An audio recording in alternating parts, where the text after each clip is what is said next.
Hey guys, welcome back to Modern Country Living. It's Sean, and it's a beautiful Sunday afternoon here in northwestern Pennsylvania. It's in March and finally starting to see some springtime weather. But today I wanted to show you a couple things I've got and start talking about them a little bit. As many of you know, I do appreciate good tools and just picked up this cordless ratchet. So I thought this was kind of a nice looking item here. Help me when I'm around the homestead here, working on some of the equipment, or whether I'm even here in the garage, just not needing to drag the air out and use one of my air tools. I think this is going to be really cool. But what's really nice is it has an interchangeable head on it, and that's going to be awesome, so I can run different size sockets. But I want to show you one of the things I've got over here. So let me flip it around for you, all right? Well, that's one more thing added to the arsenal of DeWalt tools that can use my 20-volt system. So I've got Sawzall, the circular saw, and now, courtesy of my mother and father-in-law, they got me this saber saw, so I'm kind of excited about that as well. Seemed like a pretty nice unit. Reviews look good on it.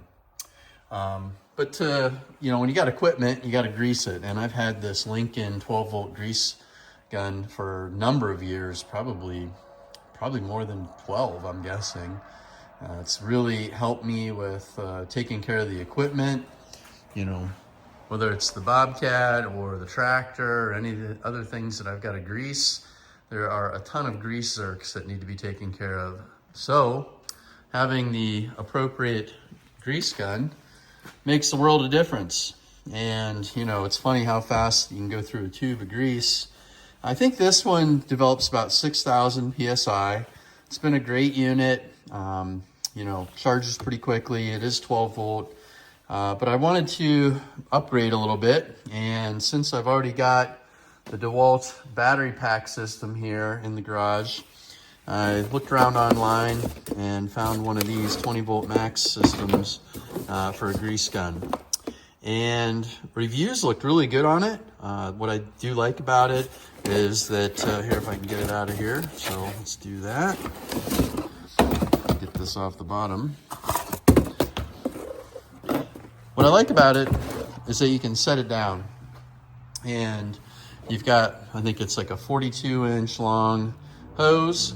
So I'll put my lock and lube end fitting on that.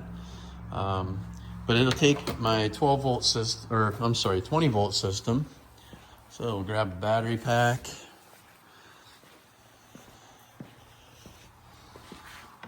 Slap that down in there like that. It does have a lock and an unlock on it, so you can unlock it.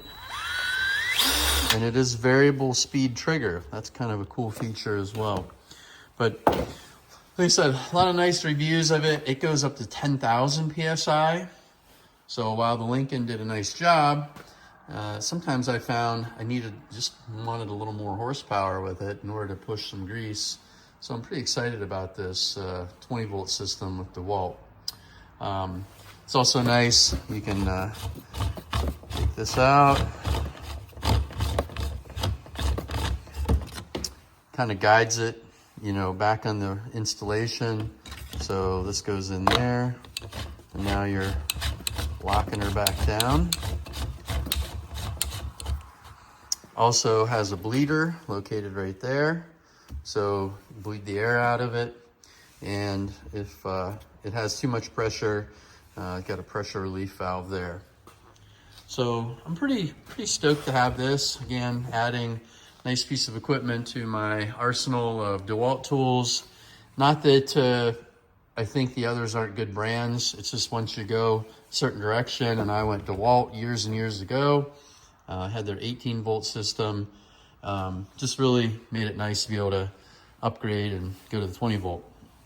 So I got to decide what I'm going to do with this Lincoln one. Again, it works perfectly. It's just, you know, it's 6,000 psi versus 10,000 psi, and always gonna have a battery charged if I have that. Whereas this one, once I drain this one down, I gotta wait because I only have the one battery with it. But I may keep it as a backup system, or maybe I'll sell it. So let's put some grease in this thing and actually try it out. All right, so I changed out the tip. I put my lock and lube on it, and I've had this for a few years now. And in 98% of the instances where I've got a grease zerk, this really works well. Keeps me from having to hold the end on there, especially if it's tight. And then when you want to release it, very easy to release. Sometimes, you know, you can have a pressure lock. It makes it difficult to get a regular tip off, but this does a nice job. In the instances where I've got a tight situation, I'll use a manual grease gun with a 90-degree fitting on it, but this works pretty well. So first thing you want to do, you want to pull this back and lock it into the little catch right there.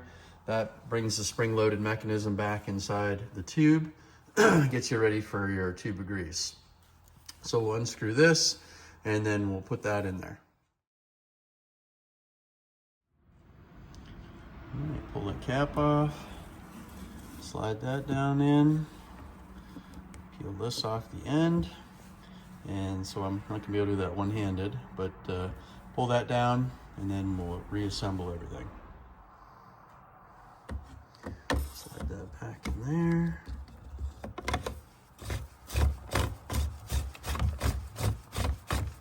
Tighten that up. All right. Now you want to pull this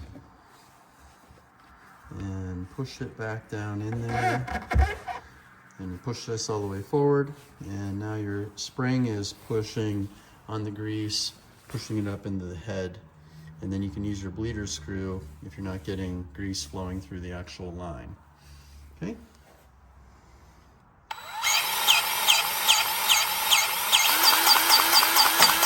Nice. So getting some grease squeeze on the left side and the right side there. Looks good.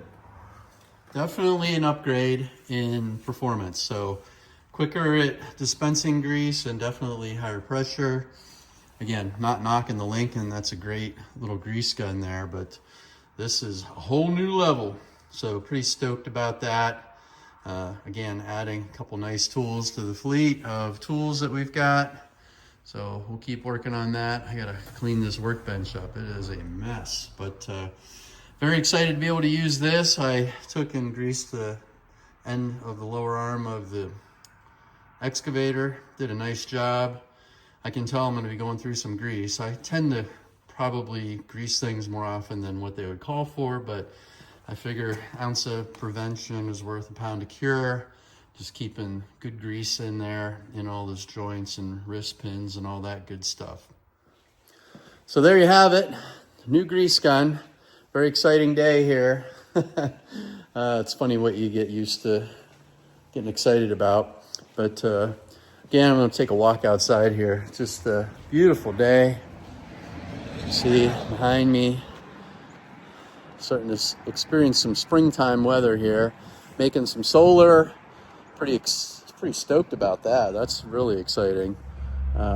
Today probably will produce over 100 kilowatt hours, maybe even 115. I don't think we've had too much cloud cover, and we've got a few days of sunshine coming, so that'll be exciting as well.